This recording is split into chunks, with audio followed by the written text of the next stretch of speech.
Olá, meu nome é Carolina Garcia Cardoso, eu sou aluna do Bacharelado em Física da Universidade Federal de Pelotas, que fica no sul do Rio Grande do Sul.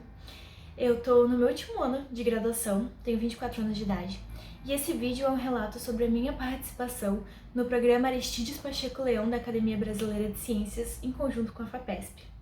Se você é um aluno de graduação e nunca ouviu falar sobre o PAPL, eu recomendo muito que você busque sobre o programa. Eu vou deixar aqui na descrição o link da Academia Brasileira de Ciências sobre o programa, porque ele é voltado justamente para alunos de graduação que tenham vocação científica. São aqueles alunos que querem seguir no mestrado, querem seguir no doutorado, continuar fazendo pesquisa.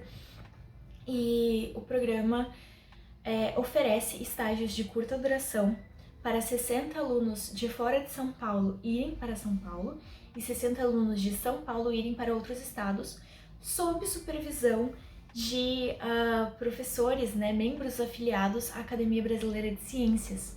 Então é uma oportunidade incrível de estágio, de intercâmbio entre universidades e estados, além de ser uma ótima aquisição para o currículo de qualquer aluno de graduação. Eu fiz um estágio no Laboratório Multiusuário de Cristalografia Estrutural, que fica no campus de São Carlos da USP, sob supervisão da professora Ivone Primerano Mascarenhas. E eu vou falar um pouco mais no final do vídeo sobre toda a minha experiência de ter me inscrito no programa, as dúvidas que eu tinha. Então, se você está buscando esse tipo de informação, porque você quer participar do programa, você pode ir para o final do vídeo. Porque agora no começo do vídeo eu quero falar um pouco mais sobre o que eu aprendi no Lamucris durante esses quase 50 dias que eu passei lá. Para dar um contexto do meu conhecimento prévio sobre o tema, toda a minha formação durante o bacharelado em Física foi voltado para a parte teórica computacional, principalmente do magnetismo. Então eu não tinha muita vivência na parte experimental da física em si. Eu tenho técnico em química, então eu sei um pouco sobre trabalhar dentro de um laboratório, mas eu nunca tinha voltado à pesquisa realmente experimental. O meu TCC busca um pouco essa parte experimental, porém, como não é uma grande especialidade aqui na UFPEL, eu busquei o PAPL como uma alternativa de adentrar mais no mundo experimental, e eu acabei indo para o Lamucris. Lá eu acompanhei o trabalho da doutora Cecília Carolina Pinheiro da Silva. Ela é pós-doutoranda no Lamucris e ela trabalha com cocristalização de fármacos. Eu achei muito interessante o trabalho dela porque eu nunca tinha tido contato com o desenvolvimento de fármacos, eu nem tinha parado para pensar como os fármacos são desenvolvidos, mas o trabalho dela é justamente aperfeiçoar os fármacos já existentes. E ela faz isso utilizando a cocristalização. Ela pega dois fármacos diferentes, mas que tem algum motivo, de eles serem utilizados em conjunto, e ela cocristaliza eles. Então, ao invés de você ter duas pílulas, você vai ter uma só. É claro que isso não serve só para diminuir a quantidade de remédio que nós tomamos. Isso também serve para aumentar a efetividade que esse remédio tem no nosso corpo. Porque quando nós tomamos um medicamento, o princípio ativo dele nem sempre é totalmente absorvido pelo nosso sistema. Grande parte sai direto pela urina, é excretado, sem sequer fazer nenhum efeito. Então, há diversas técnicas que são estudadas e desenvolvidas justamente para melhorar a absorção desse medicamento pelo nosso corpo. Não só porque assim a gente consegue diminuir a quantidade de princípio ativo necessário nos medicamentos, mas também porque esse princípio ativo que é excretado, ele vai para o esgoto. E é muito difícil você tratar medicamentos que estão na rede de esgoto. Tanto que os medicamentos são classificados como contaminantes emergentes, que estão junto dos microplásticos, por exemplo, porque é algo que a gente está tendo que começar a se preocupar como retirar isso da água de forma efetiva.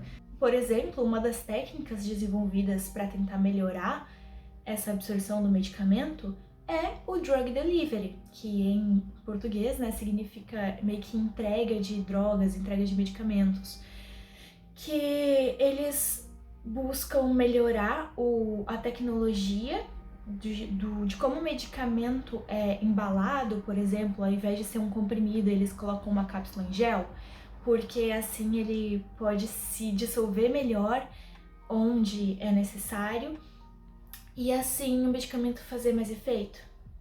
Só que, por exemplo, a técnica de drug delivery pode aumentar muito o preço de um medicamento, porque o medicamento em gel vai ser mais caro do que um medicamento somente em comprimido. Então, a técnica que a doutora Cecília faz, que é a cocristalização, ela tem o potencial de não aumentar tanto o custo de produção do medicamento, porque ainda está sendo trabalhado com comprimidos, e também tem a possibilidade de aumentar essa produção para larga escala, né? Então, ela pode ser muito bem aplicada na indústria. A técnica de cocristalização já é bem conhecida e utilizada para melhoramento dos medicamentos. Isso porque a cocristalização pode melhorar a solubilidade e a permeabilidade desses medicamentos. E isso é importante para nossa absorção do medicamento porque quando nós tomamos um remédio, ele é absorvido no nosso trato gastrointestinal. Isso é, na boca, no esôfago, no estômago ou no intestino, grosso ou fino. Quando o medicamento chega no local, ele se dissolve, mas ele não deve só se dissolver, ele também precisa permear, isso é, ele precisa passar pelo tecido desse órgão, como por exemplo no estômago, para aí sim chegar na nossa corrente sistêmica, que é a corrente sanguínea, toda a parte que vai fazer a distribuição desse medicamento para o local de ação, né, onde ele precisa estar. E então tem muitos medicamentos que possuem baixa permeabilidade. Eles não conseguem fazer isso de passar pelo tecido de forma correta, o que faz com mais quantidade do medicamento seja excretado sem ser absorvido. E a solubilidade é importante porque, já estando na corrente sistêmica, já tendo sido absorvido, ele também precisa ter uma certa facilidade de ser enviado pelo corpo, né? A solubilidade é testada com água em pH 7, que é muito próximo da nossa corrente sistêmica, da corrente sanguínea. Então, garantir que esse medicamento tem solubilidade em água com pH 7 é também garantir a solubilidade dele na nossa corrente sistêmica. Existem diversas técnicas de cristalização, né? Algumas podem utilizar calor, outras podem utilizar pressão, mas como a doutora Cecília trabalha com fármacos e eles são muito frágeis a mudanças de temperatura ou de pressão, então ela utiliza a técnica de cocristalização por solubilização. Um exemplo de cristalização por solubilização seria, por exemplo, a água do mar, porque o sal está dissolvido, né, na água do mar. Se você pega um recipiente com essa água e deixa a água evaporando, vai sobrar os cristais de sal no fundo. A base do conceito é mais ou menos isso, mas é claro que não é tão simples, é um pouco mais complexo, porque a escolha do solvente, que no caso seria a água, né, no meu exemplo, ela é importante, porque os dois medicamentos que nós estamos tentando juntar precisam ser solúveis nesse solvente. Também a quantidade de solvente e a quantidade dos dois medicamentos são bem contabilizadas, porque a gente precisa chegar num ponto em que vai ter mais medicamento do que solvente. E a gente precisa ter uma quantidade muito próxima dos dois medicamentos para que eles realmente se liguem, né? Então é muito complexo você conseguir um cristal, e às vezes quando você consegue um cristal, ou ele não é de boa qualidade, a gente não consegue medir ele no difratômetro, ou então você só conseguiu o cristal de um dos medicamentos ao invés dos dois juntos. E como a gente sabe, né, que a gente tem bons cristais quando a gente encontra um?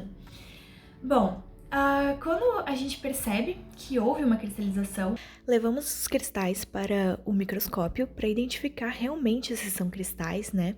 Há vários modos de fazer isso. A gente geralmente utiliza a reação deles à luz, porque em uma direção a luz passa e eles são brilhantes, enquanto na outra direção eles são opacos. Aí a gente monta ele nesse dispositivo chamado lupe e leva para o difratograma para analisar a estrutura. O cristal, como ele tem uma estrutura bem organizada, ele funciona como uma rede de difração. Então, o raio-x vai ser difratado e a gente vai detectar justamente essas difrações. Ele é posicionado no difratograma e a partir daí a gente consegue os dados estruturais dele e consegue identificar qual é o tipo de estrutura que a gente tem. Se a estrutura obtida corresponde com a que nós queremos obter, podemos fazer outras análises, como por exemplo o scanner diferencial de calorimetria. Ele é utilizado para definir o ponto de fusão desse material e também temos o termogravímetro. Ele mede a perda de massa com o aumento da temperatura, então podemos verificar a estabilidade do componente a diferentes temperaturas. Também podemos realizar a microscopia com a temperatura para verificar as mudanças estruturais quando nós aquecemos o componente. E também a análise de espectroscopia Raman, que vai nos dar as vibrações da rede estrutural. Além do difratograma de monocristal, há um difratograma de policristal no laboratório.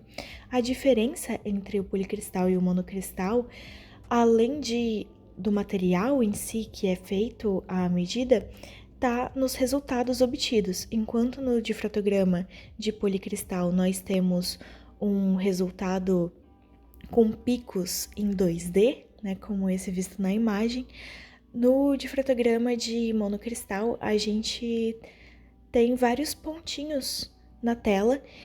Esses pontos também são picos de difração, assim como o do policristal, porém o difratograma de monocristal tem uma medição 3D do cristal. Ele rota o cristal enquanto faz as medições e por isso a gente tem um gráfico que é 3D e é representado os picos por esses pontos, ao invés do 2D do policristal.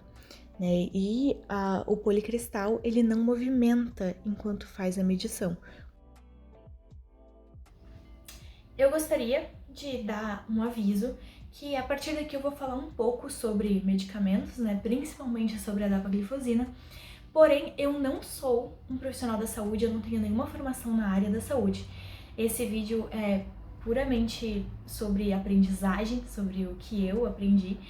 Então, se você está buscando algum aconselhamento sobre medicamentos, eu sugiro que você procure um médico. Eu acompanhei o trabalho da doutora Cecília especificamente com o medicamento dapaglifosina. Ele foi inicialmente desenvolvido para tratamento de diabetes do tipo 2 em adultos, porém atualmente já tem diversas aplicações dele, como por exemplo para o tratamento de insuficiência cardíaca, de hipertensão e também de doenças renais. Isso porque a dapaglifosina ela atua inibindo a proteína que reabsorve o sal e o açúcar do nosso corpo. Ou seja, quando o sal e o açúcar estão prestes a sair do nosso corpo, a proteína vem e resgata eles e leva eles de volta para o corpo. Porém, a dapaglifosina não deixa que essa proteína faça isso, porque ela se liga à proteína. Então, uma maior quantidade de sal e açúcar é excretado e isso faz com que baixe a insulina e também a tensão arterial, né, por conta do sal. No Brasil, a dapaglifosina é liberada para o tratamento de diabetes, insuficiência cardíaca e doença renal crônica. Ela é um dos medicamentos que está na lista da farmácia popular, ou seja, pode ser distribuído 100% sem custo para a população. A doutora Cecília, ela tem a missão de realmente impactar diretamente a sociedade com o trabalho dela. Então, trabalhar com a dapaglifosina faz muito sentido, porque é um dos medicamentos que a população tem fácil acesso. Então, vem a pergunta de por que seria benéfico cocristalizar a dapaglifosina? O que ela precisa ser melhorada? Bom, A dapaglifosina já tem uma alta solubilidade, então a gente não precisa se preocupar com ela se espalhar pelo corpo quando ela já está na corrente sanguínea. Porém, ela tem dificuldade de chegar na corrente sanguínea, ela tem uma baixa permeabilidade. Então, esse é um dos objetivos já que a gente busca melhorar. E também, como qualquer outro medicamento, a dapaglifosina também possui efeitos adversos. Quando você pega a bula de qualquer remédio, tá lá escrito o que pode acontecer por você utilizar esse medicamento. Um dos efeitos adversos mais comuns da dapaglifosina são as infecções genitais e do trato urinário. Isso porque, como a dapaglifosina aumenta a excreção de sal e açúcar, isso pode desregular a microbiota genital, causando infecções, mais comumente as fúngicas, mas também podem acontecer as bacterianas, que são um pouco mais complexas de se lidar. Também um efeito adverso não tão comum é a cetoacitose diabética. Isso acontece, mais em pessoas diabéticas, porque como a dapaglifosina elimina mais açúcar e baixa a insulina do paciente, o corpo pode precisar começar a utilizar a gordura como energia. E aí, com a quebra da gordura para utilizar ela como açúcar, isso pode causar uma acidificação do sangue. Como foi dito anteriormente, o nosso sangue tem o pH 7, então qualquer modificação nesse pH pode acarretar em problemas. Então, para lidar com esses efeitos adversos, é interessante cocristalizar a dapaglifosina com medicamentos que já sejam usados para tratar esses tipos de efeitos adversos. Também, um terceiro ponto a ser analisado é que a dapaglifosina é utilizada para o tratamento de várias doenças, Como eu disse, no Brasil é liberado para diabetes, insuficiência cardíaca e doença renal crônica. Então, nós podemos cocristalizar a dapaglifosina com medicamentos que sejam utilizados para tratar essas doenças também, fazendo com que o tratamento seja mais condensado, menos medicamentos, mas também mais efetivo. Então, por conta desses 3 motivos, é interessante a cocristalização da dapaglifosina. Então, considerando essas informações sobre a dapaglifosina, eu acompanhei 3 rodadas de testes que a doutora Cecília fez para tentar cocristalizar a dapaglifosina com algum outro medicamento. Então, na primeira rodada, a gente utilizou tanto a dapaglifosina lavada quanto a não lavada, que tem o estabilizante ou não. E nós tentamos cocristalizá-la com a aspirina e também com a fluorocitosina. A aspirina é o AS, ácido acetilsalicílico, que é muito utilizado para dor, e também a fluorocitosina é um antifúngico, então faz sentido com os efeitos adversos que a dapaglifosina tem. De todos os testes, a dapaglifosina lavada não estava cocristalizando, não estava nem cristalizando somente a dapaglifosina, não estava gerando nenhum cristal, e enquanto a dapaglifosina não lavada gerou cristais, porém a dapaglifosina com a aspirina, os cristais não difratavam, não eram cristais de boa qualidade. E com a fluorocitosina teve cristais também, porém quando a gente mediu eles no difratômetro, era somente fluorocitosina pura, então ela não estava interagindo com a dapaglifosina estabilizada.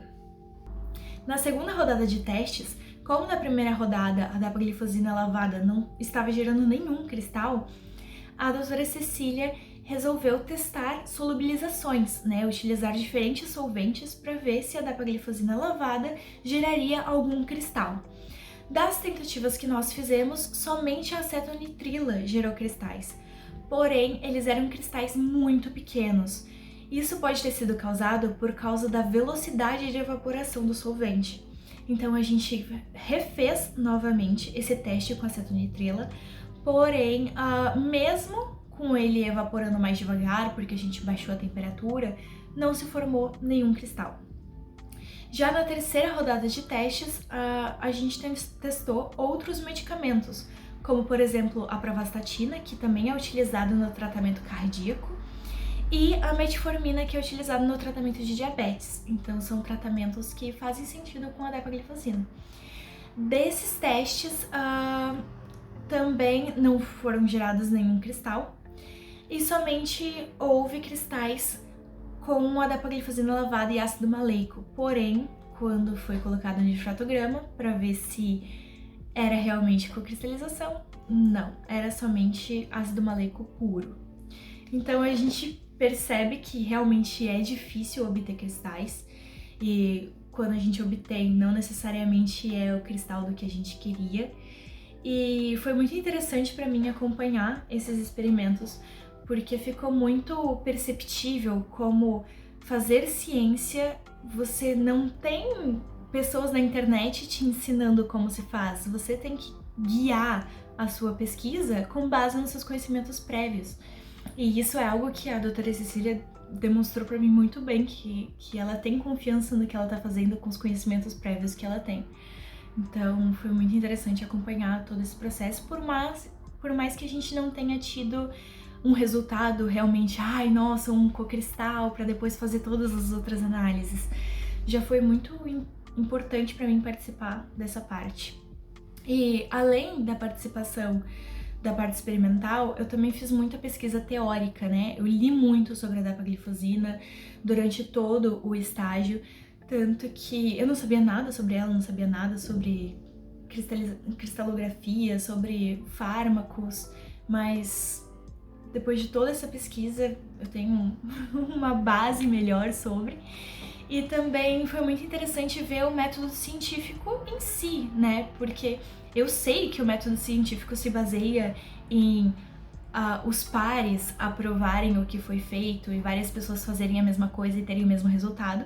Porém, eu nunca tinha visto isso realmente, né? Visto em artigos. E quando eu fiz essa pesquisa, eu consegui perceber como a percepção da dapaglifosina foi mudando ao longo do tempo, como inicialmente ela era caracterizada como um medicamento que podia ser prejudicial à saúde cardíaca, mas depois, com o avanço dos estudos, eles foram percebendo que na verdade era o contrário, e atualmente a gente usa ele como um remédio para tratar a insuficiência cardíaca.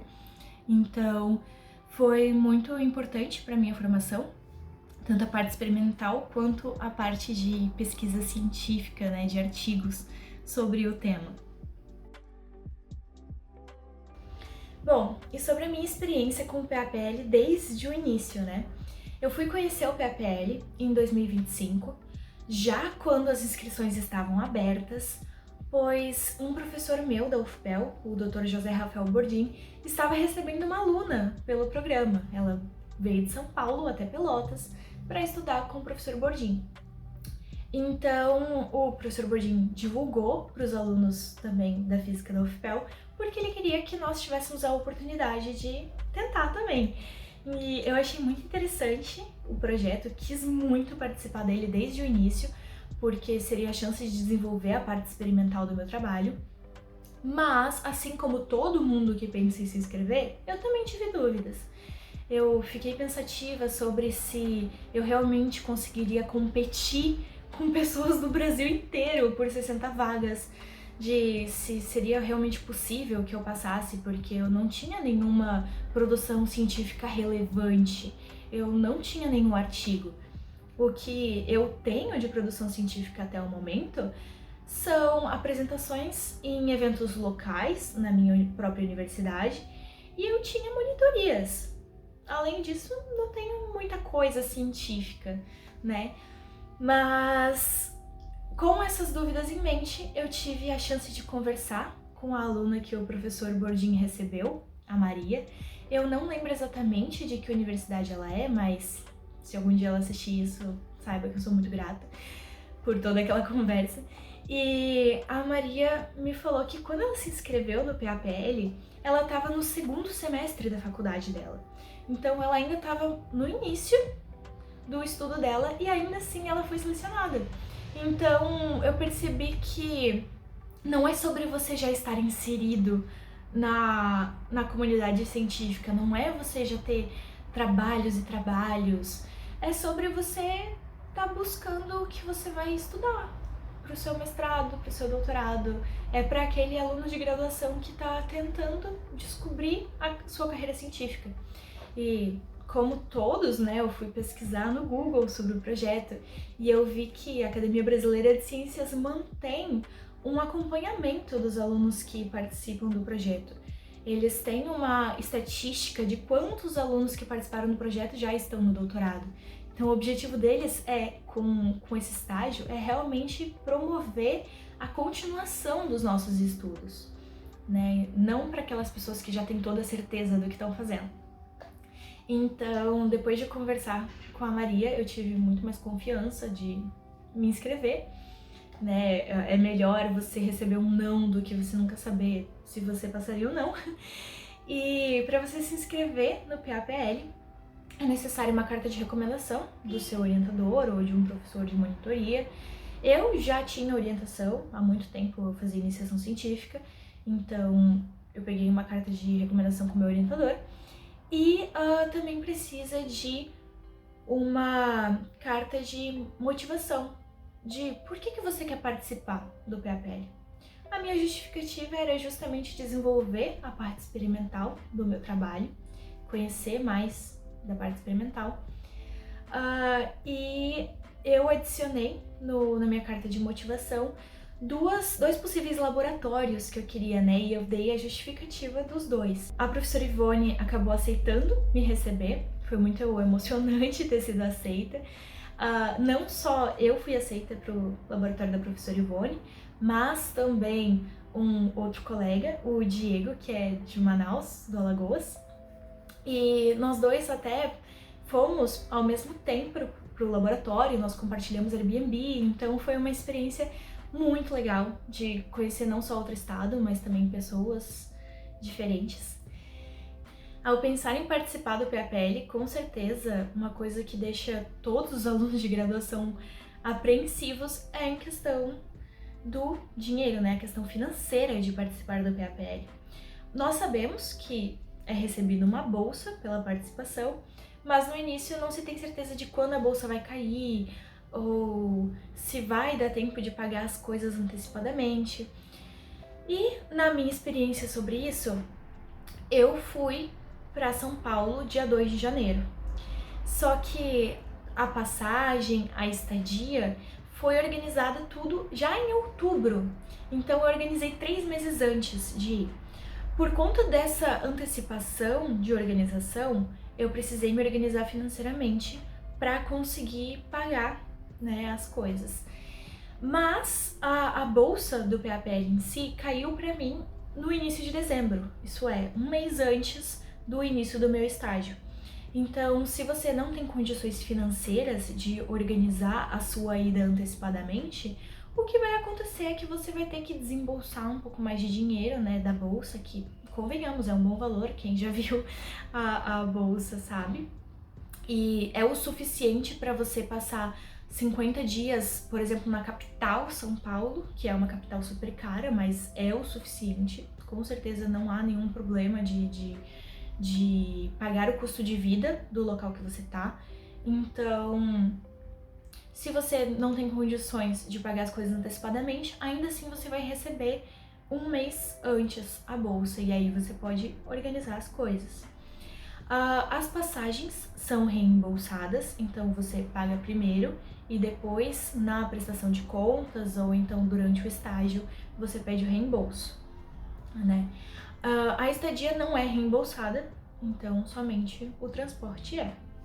Mas, como eu disse, a bolsa com certeza cobre os custos de estadia, de alimentação e de transporte que você tenha. Eu imaginava que a experiência de participar do programa seria incrível, mas eu não imaginava que seria tão importante para mim. Porque lá na USP, no Lamocris, existem pessoas incríveis que apoiaram muito tudo o que eu quis fazer. Eu levei amostras que eu tinha para medir e eles foram muito solícitos de me ajudar a buscar laboratórios que medissem as minhas amostras. Eu até agradeço especificamente o técnico do Lamocris, o senhor José Augusto. Ele não só me ensinou sobre o policristal, né, o raio-x de policristal, mas também me ensinou como preparar as amostras, mediu no raio-x de policristal as minhas amostras e também sempre fez muito por buscar laboratórios que medissem o que eu precisava, como, por exemplo, as medições de magnetização que eu acabei fazendo na UFSCar, né? Eu agradeço também ao professor Alexandre Gualdi, da UFSCar, que aceitou me receber no laboratório dele e efetuar essas medidas de magnetização, que são as mais importantes do meu TCC. Eu agradeço também ao professor responsável pelo Lamocris, né, o Dr. Javier Helena, que aceitou me receber no laboratório dele, e também por todas as oportunidades que ele abriu para mim, né? Ele me convidou para escola de cristalografia, que teve entre o dia 23 e 28 em Montevidéu, e eu fui! Então, eu agradeço a ele pelo convite, por ter me disponibilizado esse espaço, e também agradeço a Academia Brasileira de Ciências e a FAPESP por isso, porque se não fosse pelo investimento que vocês fazem na educação dos alunos que participam do PAPL, eu não poderia ter investido em mais essa formação no meu currículo, né? Se não fosse pelo PAPL, eu não teria conseguido participar da escola em Montevidéu, que foi incrível. Eu conheci pessoas de toda a América Latina, foi realmente uma experiência inigualável. Por fim, eu agradeço todas as pessoas que estão envolvidas, né, tanto no projeto do PAPL, quanto estiveram envolvidas no meu estágio, principalmente a Academia Brasileira de Ciências por promover, né, o projeto, a FAPESP por dar todo o auxílio, e ao professor Rafael Bordim, que me divulgou o projeto, a Maria, a aluna Maria, que conversou comigo e me deu muito mais confiança para participar, ao meu orientador também, por ter escrito a carta de recomendação, por ter me apoiado. Eu ia aos professores das minhas cadeiras, porque eu ainda estava tendo aula enquanto eu estava participando do estágio, então eles foram super compreensivos e me permitiram, né, fazer isso, me permitiram ter essa experiência. Além como a professora Ivone, que me aceitou, ao professor Javier, que me deu todas as oportunidades que eu nem imaginaria que eu tinha participando do PAPL, ao técnico do laboratório, o senhor José Augusto, que também fez toda a diferença na minha estadia lá. Ele foi super carinhoso, super receptivo. Aos alunos do laboratório, né, a Cecília, por todo o conhecimento que ela compartilhou comigo, por ser tão querida comigo também. Ao Paulo, que fez toda a diferença. Ele nos ajudou muito em questão de conhecimento e também na questão social, né? Com ele estando lá, a gente realmente se integrou na sociedade ali da USP, do Lamocris, e fez com certeza toda a diferença. E também a todos os outros alunos do laboratório, o Lucas, o Kaique, o Leonardo, o João, o David e, por último, mas não menos importante, né, eu quero agradecer ao Diego, que foi o meu colega de estágio, que a gente compartilhou todas as vivências do estágio, a gente estava sempre junto, e eu espero que ele tenha muito sucesso. E é isso, esse foi o meu relato sobre participar do PAPL. Se você pensa em participar, tá com dúvida, tenta, é o que eu tenho a dizer. Eu esperava que seria bom, mas eu não tinha a mínima capacidade de imaginar tudo o que aconteceu, sabe? Então pode ser muito mais incrível do que você possa imaginar. Se você quiser me perguntar alguma coisa sobre o que aconteceu, como foi os trâmites, você pode me mandar uma mensagem, né, ou colocar aqui nos comentários. Eu vou deixar o meu e-mail na descrição do vídeo, caso vocês queiram entrar em contato comigo sobre o PAPL. E é isso, eu espero que tenha ajudado vocês esse vídeo. Um beijo e muito obrigado a todos que participaram disso.